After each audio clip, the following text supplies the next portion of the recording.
Deus. Apóstolo Paulo, instruindo Timóteo, ele fala: filho, fortifica-te na graça que há em Cristo Jesus. Sabe o que é que Paulo está falando para Timóteo? Se fortalece na graça. Se fortalece na graça, Timóteo. Vai vir lutas, vai vir prova, vai vir perseguições, vai vir deserto, o barco vai para o mar, o vento vai balançar, mas se fortalece na graça. Aleluia! A certa ocasião Paulo estava pregando, e quando terminava de pregar era esbofeteado.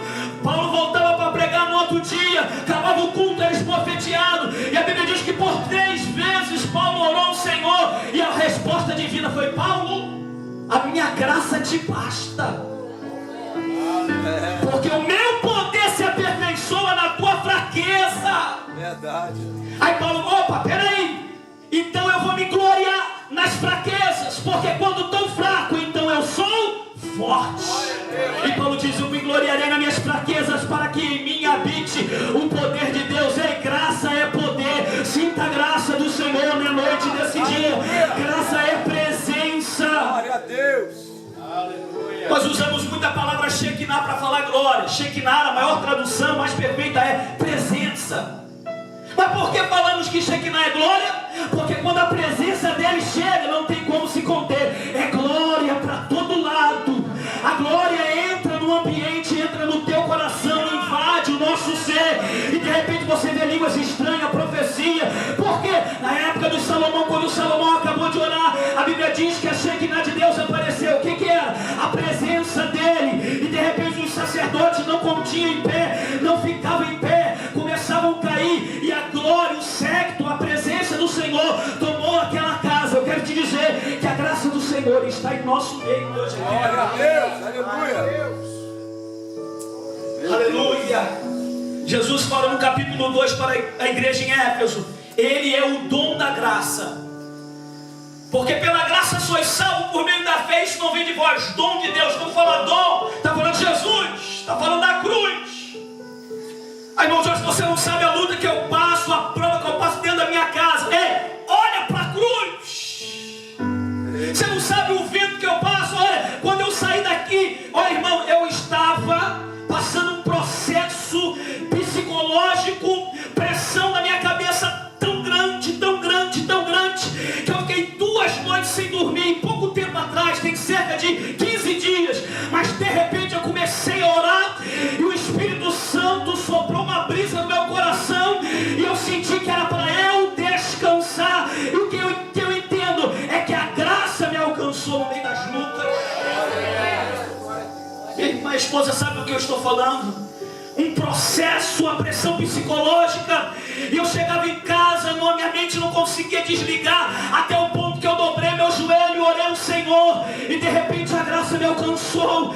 Ei, irmão Jorge, a luta acabou? Não acabou não. A prova você já passou por ela, ainda não terminou, mas a graça me alcançou, o refrigério me alcançou.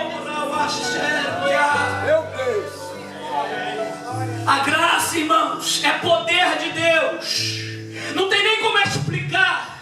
De repente ela te alcança. Talvez você esteja aqui e você por um pouco de momento se desligou de tudo que estava te afligindo lá. Isso é bom.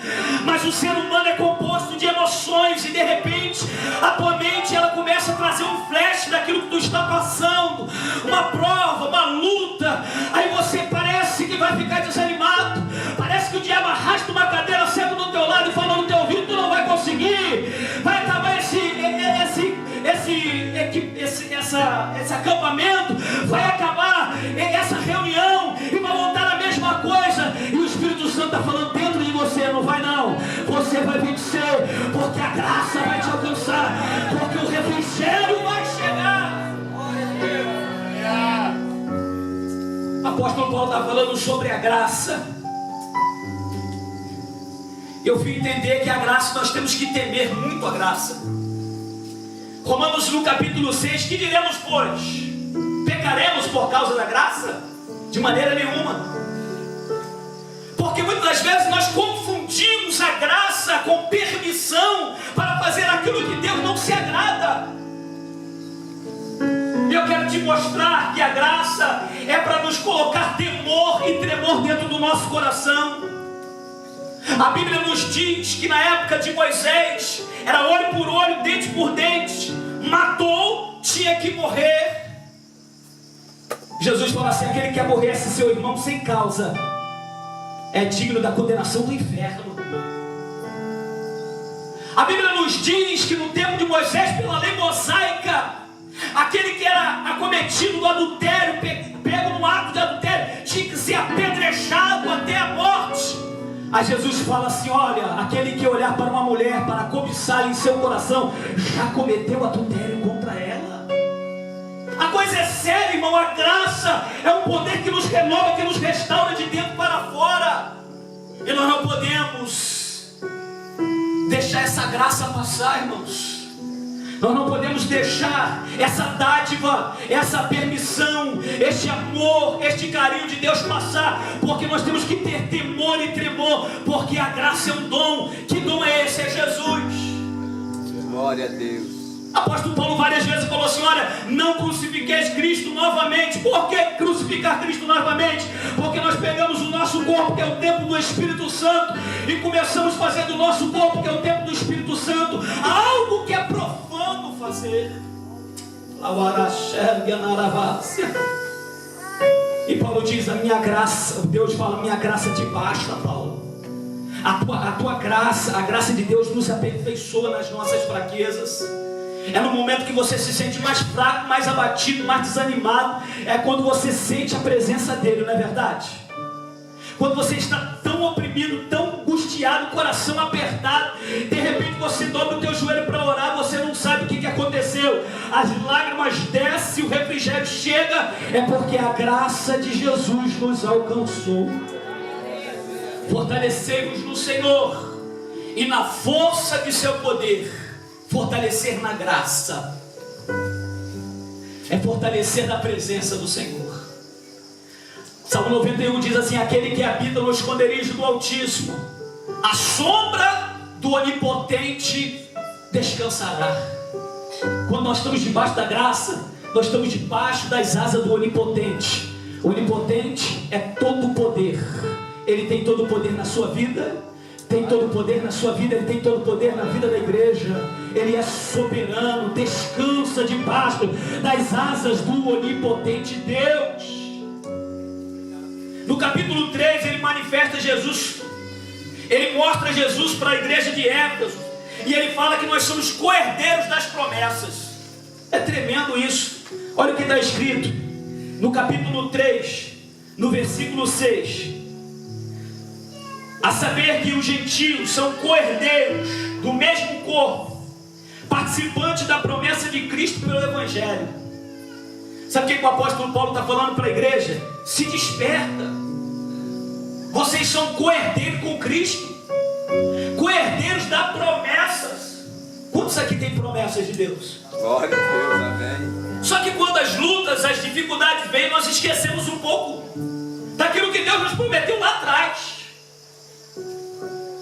Se nós olharmos 10, 15 anos, talvez, atrás, nós começamos a entender o que Deus fez na nossa vida, como nós somos hoje, daquilo que nós éramos lá atrás.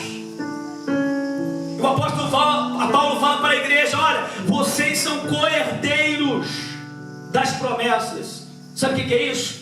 Herdar com Cristo. Nas coisas vindouras, quando Jesus vir buscar a igreja, sim, mas também nessa vida. Nós somos a igreja de Deus, irmãos. Passamos lutas, passamos provações, somos caluniados, apontados, mas nós somos a igreja de Deus. Nós somos um povo forte e destemido.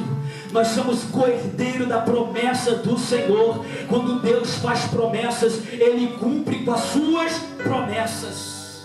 Glória a Deus. No capítulo 4, ele fala que Ele é o vínculo. Ele é o único que faz a unidade. Se você tiver com a Bíblia, acompanhe.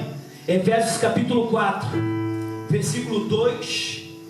Ele diz assim, ó: com toda humildade e mansidão, com longanimidade, suportando uns aos outros em amor, procurando guardar a unidade do Espírito pelo vínculo da paz. Paulo está trazendo uma instrução de fortalecimento para a igreja, irmãos. Porque quando nós unimos pela paz, quando nós unimos em buscar ao Senhor, há um grande prejuízo para o inferno. Vou repetir: quando nós se reunimos numa só fé, numa só união, há um prejuízo para o inferno, irmãos. Aleluia. Você acha que Satanás com seus adeptos está satisfeito com essa união? Não. Porque quando a igreja se reúne e fica unida pela fé, faz o inferno recuar. A Bíblia diz que a porta do inferno não prevalecerão contra a sua igreja. E foi lido aqui nesta noite: ó, quão bom e quão suave é que os irmãos vivam em união. É como o óleo fresco que desce sobre a cabeça e a barba de Arão, e estende sobre a sua orla e vai até os seus vestidos, e ali o Senhor delibera a bênção para todo Israel.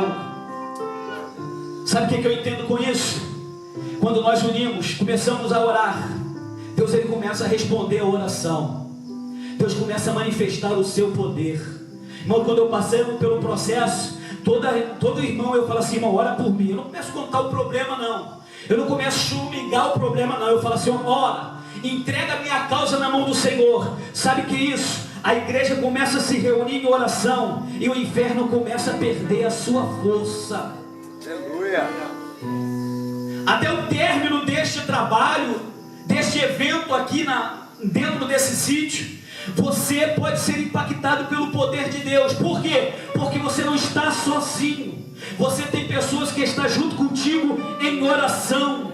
O que seria de nós se viermos aqui para só se divertir? Não. Há momento de lazer, há momento de diversão, mas o intuito maior é buscar a face do Deus Todo-Poderoso.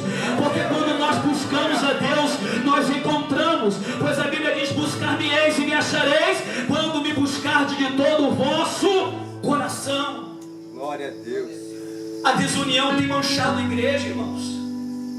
Quantas das vezes nós esperamos uma resposta positiva, vem uma resposta negativa. Quantas das vezes as pessoas se reúnem não para proveito, não para a glória do Senhor, mas para criticar trabalho, para falar mal de pregador, para falar mal de cantor. Ei, nós estamos aqui hoje aprendendo que nós precisamos estar unidos para vencer o inferno. Quando fala sobre a armadura e vai falar sobre o capacete, fala sobre guardar a nossa mente, querido. E uma coisa Paulo fazia: Senhor, põe em minha mente de Cristo. Paulo chegava ao ponto de dizer: já não vivo eu, mas Cristo vive em mim. Sabe o que é isso? É saber e entender que nós somos uma carcaça, um corpo revestido de pele, nervo, ossos. Mas quem mora dentro de nós é o Espírito Santo. Quem mora dentro de nós é a pessoa de Jesus Cristo. Glória a Deus. Paulo entende: já não vivo eu, mas Cristo vive em mim. Ele entende que nós somos uma carcaça, irmãos. Que nós somos um corpo revestido de pele, de nervo, de carne, de osso. Mas agora as minhas vontades não podem ser minha vontade. Os meus desejos agora não podem ser os meus desejos. O meu agir não pode ser mais o meu agir. Agora eu tenho que entender que quem mora dentro de mim é Ele. Ele mora dentro de você. Apóstolo Paulo diz: já não vivo eu, mas Cristo. Cristo vive em mim. Mais uma vez eu repito: a graça nos alcançou. Ele mora dentro de nós. Que é isso, irmão Jorge? Se eu ando, Ele anda. Se eu paro, Ele para. Se eu durmo, Ele não dorme nem tosqueneja. Ele é vivo dentro de mim. O meu corpo, a minha mão é para Ele. Os meus olhos é para Ele. Os meus pés é para Ele. O meu corpo é para Ele. A minha vontade é para Ele. O louvor é para Ele. O meu trabalhar é para Ele. O meu agir é para Ele. O meu falar é para Ele. O meu olhar tem que ser para Ele. O meu agir tem que ser dele. O abrir da minha boca, quem tem que falar é Ele. O meu testemunho é para Ele. O meu comportamento é para Ele. Se eu prego é para Ele. Tudo é por Ele. Eu só estou aqui porque Ele me resgatou. Me tirou lá do lamaçal do pecado. Me tirou do alcoolismo, da vergonha. Me tirou do meio do outro de prostituição. Me tirou do lamaçal do pecado. Por isso eu estou aqui por Ele. Para Ele, para a glória dele. É Ele que vive dentro de nós. Meu Deus.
dia, o Espírito Santo já estava falando comigo e falando no meu coração para eu não ir, e eu fui, e lá naquele baile eu bebi tanto, que eu não tinha força para voltar para casa. Eu andava, eu não conseguia andar, e de repente me colocaram dentro do ônibus, e quando chegaram perto da rua da minha casa, me lançaram como lança um estrume, um porco. Eu caí no meio daquela lama, e lá dentro o Espírito Santo falou no meu coração: saia desta vida, a minha graça quer te alcançar. Você sabe o que é com 14, 15 anos chegar no hospital e como alcoólico? Eu passei por isso. Sabe de uma coisa? As pessoas olhavam para mim e falavam assim: olha, meu neto, meu filho não é boa, ele não é boa companhia para andar com meus filhos, não é andar com meus netos. E eu sentia aquilo, e eu ficava lá embaixo, eu me sentia um trapo. Mas a graça de Deus, irmãos, ela me alcançou. Um certo dia eu entrei no meu quarto, fechei a porta, já estava totalmente tomado, e ali eu comecei a falar com Deus nas minhas palavras, e eu falava: Deus da minha avó, Deus da minha avó. E o Espírito Santo falou dentro do meu coração, e eu ouvi uma voz no meu ouvido dizendo assim: ó, você tem valor. Aleluia. E o Senhor me resgatou, me fez coerdeiro da promessa, Glória a Deus. para pregar a unidade do Espírito pelo vínculo da paz. Ei, nós não podemos perder o tempo, irmãos. Nosso tempo é precioso. Satanás tem destruído jovens, destruído grupo, conjunto. Satanás tem destruído levitas, pregadores da palavra, porque deixou a desunião entrar. Eu atendi um moço na minha mesa esses dias no meu trabalho, e ele era pregador do Evangelho. Ele me reconheceu, falou assim: você é crente? Eu sou. Você é pregador? Eu falei: sou. Eu também era pregador. Eu preguei no lugar tal, no lugar tal, no lugar tal. Comecei a lembrar da fisionomia dele. Rapaz, o que aconteceu? Eu parei de pregar. Por que você parou de pregar? Eu estava vivendo uma vida de aparência. Vivia eu e minha esposa, e vivi uma vida de aparência, empurrando por causa do ministério. Já escrevi 2 livros, já preguei fora do país, só que agora eu parei. Eu falei assim: só que a graça de Deus nos restaura, a graça de Deus nos edifica. Não tem mais jeito para mim. Tem sim. Você é conhecedor da palavra. Mas por que aconteceu? E ele abriu o relatório, e eu entendi. Sabe o que está acontecendo no nosso meio? Nós precisamos de amigos. Nós precisamos de estar mais próximo um do outro. Porque qualquer um de nós podemos ser alvejados. Quando a Bíblia fala de capacete, ela fala de guardar a mente da corrupção do mundo. Quando a Bíblia ela fala de escudo, ela fala de proteger contra os dardos inflamados do diabo. Quando a Bíblia fala de cinturão, ela está falando uma ligadura que guarda e mantém a armadura presa. Mas o diabo não quer saber, ele quer fazer ruaça, e por incrível que pareça, usa muito daqueles que diz que é crente. Por isso que Paulo fala na carta aos Efésios: não deixe lugar ao diabo. Mas ele não está falando para o ímpio, ele está falando para a igreja. Por quê? Porque se nós não vigiarmos, nós vamos emprestar nossos lábios para o diabo. Meu Deus. E vamos querer apontar, e de repente aquele que poderia estar no meio de nós, eles estão se afastando de nós. Eu estava falando com o Silvio esses dias. Os pregadores do Rio fizeram uma coisa muito bonita e fizeram uma coisa muito feia. Eles se reuniram, começaram a indicar o outro, fizeram um escritório próprio só para eles.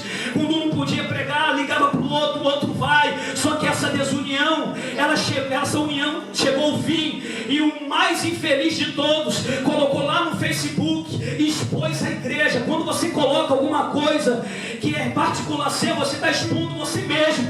Mas quando você coloca sobre a noiva do Cordeiro, você está trazendo o escárnio de Cristo, você está trazendo a defamação para a igreja. E ele colocou toda a desunião, e no final ele falou assim: vamos fazer um almoço para trazer de volta a união. Eu quero dizer que o almoço não traz de volta a união. O que traz de volta a união é o coração sincero, é perdão, é confissão de pecado, é falar: irmão, me perdoa porque eu errei, me perdoa porque eu pequei, me perdoa. Vamos estar junto na oração. Verdade, Deus. Ei, café da manhã junto não vai trazer união. Ei, Jesus. Almoço, churrasco não vai trazer união. Sabe o que vai trazer união? Irmão, me perdoa. Eu falei contra ti. É por aí. Irmão, me perdoa, eu pequei contra ti. É confissão de perdão, traz união, arrependimento. E esse irmão, ele não teve essa essência. Mas nós estamos ouvindo nesta noite. O que traz a união é você ter a compreensão um com o outro. É você abraçar o teu irmão e falar assim: olha, vamos caminhar juntos. Por quê? Porque a graça nos alcançou. Porque somos herdeiros da promessa. Porque o dom de Deus nos alcançou. Por quê? Porque nós precisamos se fortalecer no Senhor e na força do seu poder. Glória a Deus, aleluia. Meu Deus. No capítulo 5, Paulo fala que nós somos imitadores de Deus. Eu já estou finalizando. Ele diz assim: ó, pois sois imitadores de Deus, seja imitadores de Deus como filho amados, andai em amor. Paulo chegou à ousadia de falar assim: olha para mim, pode me imitar, porque eu imito a Cristo. Será que nós poderíamos fazer isso? Olha para a minha vida, porque você imitando Jorge, você está imitando Jesus. É para nós fazermos uma reflexão. Imitadores de Deus, sede, pois imitadores. Paulo está trazendo agora uma exortação, uma reflexão à igreja de Éfeso. Sede, pois imitadores de Deus, como filhos amados. E o que é imitar a Deus, irmão? É mostrar para o mundo que nós somos dele. Por onde nós passarmos, nós temos que ser reconhecidos como a igreja dele. Aleluia. Aquilo que nós falarmos, temos que falar na direção dele. Somos imitadores. Aí o capítulo 5 diz assim: olha, porque diz: desperta tu que dorme, levanta dentre os mortos, e Cristo te esclarecerá. Portanto, vede prudentemente como andais, não como nécios, mas como sábios. Se você ler no capítulo 1, capítulo 5, nesta passagem você vai entender que ele está despertando a igreja. Como andais, não como nécios, mas como filho, como santo. Nós precisamos se atentar para o bom testemunho de Cristo Jesus na nossa vida. E falando da armadura, quando eu imito o Senhor, eu entendo que o cinturão, ele faz uma ligação com a armadura da parte de baixo com a parte de cima. Por quê? Porque eu preciso estar protegido. Porque Satanás, os demônios, que a luta não é contra a carne e o sangue, ele pode me alvejar, pode me ferir, pode me atingir. E se ele atinge o coração, acabou. O que é esta proteção? A proteção, ela vem debaixo da palavra, quando eu passo a imitar a Cristo. E a única ferramenta dessa armadura que é para combater é a espada da palavra. Jesus derrotou Satanás lá no monte da tentação pela palavra. Agora, como nós vamos ter essa armadura se nós não imitarmos a Ele? E eu fico impressionado dos irmãos hoje que poderia ter todo o conhecimento, tem toda a bagagem de trazer um alimento bom para a igreja. Eles querem imitar outros pregadores, querem cantar como a outros cantores, querem imitar os seus feitos, como Jesus fala assim, ó. Paulo falou assim: sede, pois, imitadores de Cristo. Nós precisamos imitar as coisas boas, irmãos. Imitar aquilo que é agradável aos olhos de Deus. Aleluia. E terminando: e não vos embriagueis com o vinho em que há contenda, mas enchei-vos do Espírito Santo. Essa palavra, ela entra no meu coração e ela traz uma ardência, um temor e um tremor. Paulo fala assim: olha, não se embriagueis com o vinho. Está falando do mundo. Na escola dominical, recentemente, falando sobre os assuntos da escola dominical, o irmão falou assim: como está teu coração em Sodoma? Eu parei para refletir. Como é que é, irmão? Repete. Como está o seu coração em Sodoma? Mas eu não vivo em Sodoma. Vivemos em Sodoma. Só que nós não somos de Sodoma. está entendendo. Sodoma e Gomorra era uma cidade perversa, iníqua. Só que lá dentro daquela cidade havia um homem chamado Ló, o único justo. E o irmão fez uma pergunta na escola dominical: como está o teu coração em Sodoma? Eu estou até fazendo uma mensagem sobre isso. Sabe por quê? Como está o nosso coração em Sodoma? Porque nós estamos em Sodoma, mas nós não pertencemos a Sodoma. Tanto é que Ló, ele foi acudido pelos anjos do Senhor. Vai lá. Só que a família de Ló também estava toda pervertida. Até a mulher de Ló estava com o coração em Sodoma. Olhou para trás, se transformou numa estátua de sal. Ei, isso nos desperta. Como está o nosso coração dentro da igreja do Senhor? Será que eu estou olhando para Cristo, querendo imitar a Cristo? Ou eu estou dentro da igreja, olhando as coisas lá fora? Meu Jesus. E antes de entrar no encher do Espírito Santo, eu quero te dizer sobre um jovem que estava sentado na janela. Em Atos dos Apóstolos, fala sobre Eutico. E no extenso clamor, na extensa pregação de Paulo, ele está no Areópago, sentado no terceiro andar. E segundo diz a Bíblia, que o lugar era quente. E ele foi tomar uma fresca, pastor, na janela. E quem está sentado na janela, ele está em duas dimensões, sim ou não? Sim. Ele está tanto dentro como fora. Oi. E como nós estamos em Sodoma? E como nós estamos dentro da cidade de Sodoma, que é este mundo? Será que nós estamos olhando as coisas lá de dentro da igreja, ou estamos olhando para as coisas lá fora?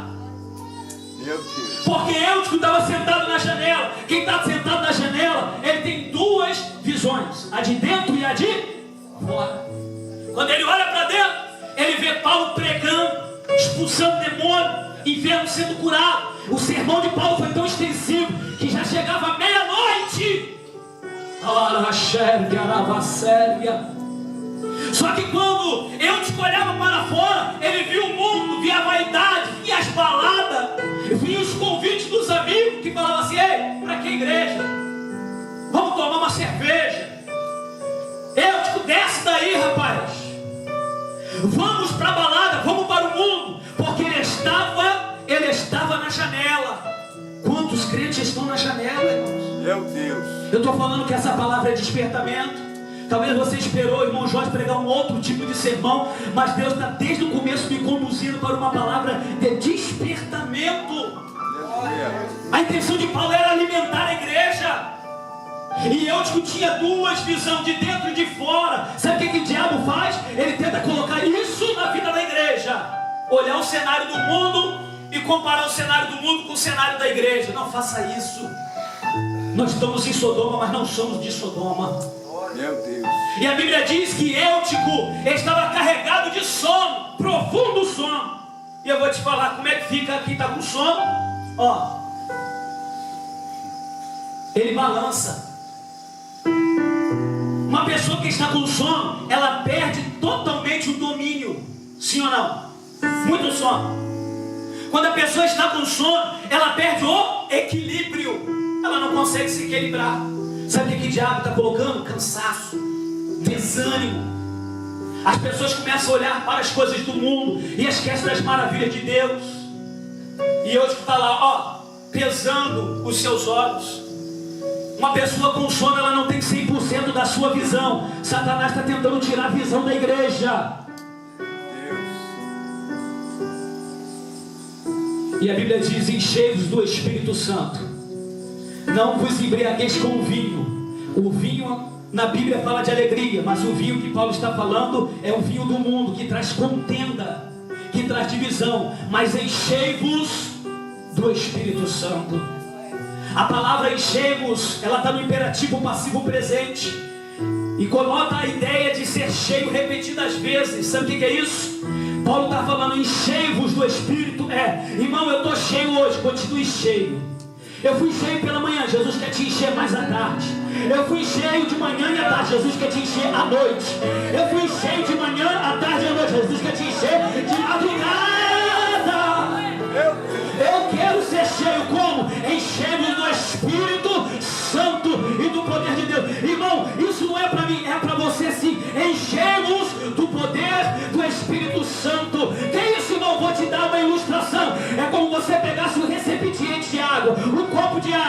Abre uma torneira com uma torrente muito forte, coloca o copo embaixo, ela vai encher, vai transbordar e nunca vai ficar vazia, porque isso é ser cheio repetidas vezes. Se coloque de pé, por favor.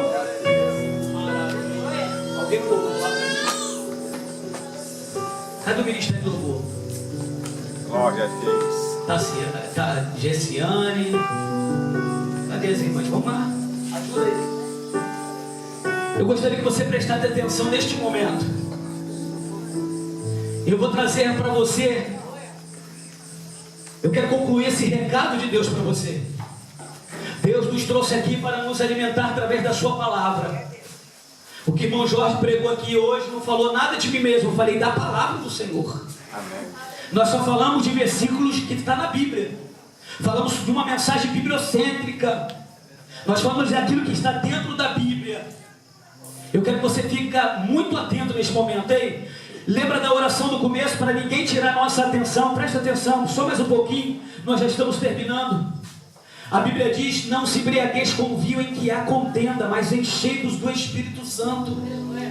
Eu preciso ser cheio, irmão, todo dia. Mas é difícil, a luta vem, as provas vêm, o desânimo vem, o sono vem. Irmão Jorge, tem momento que parece que eu estou na janela, eu olho as coisas para o lado de fora e olho as coisas para o lado de dentro. Como eu posso ser cheio desta maneira? É verdade, Deus vai te trazer para dentro. Você crê nisso? Diga amém. Mas irmão Jorge, eu por esses dias senti um renovo de Deus e de repente parei, não falei mais em línguas, não senti mais nada. O que aconteceu? As lutas estão tentando te sufocar, mas ser cheio do Espírito Santo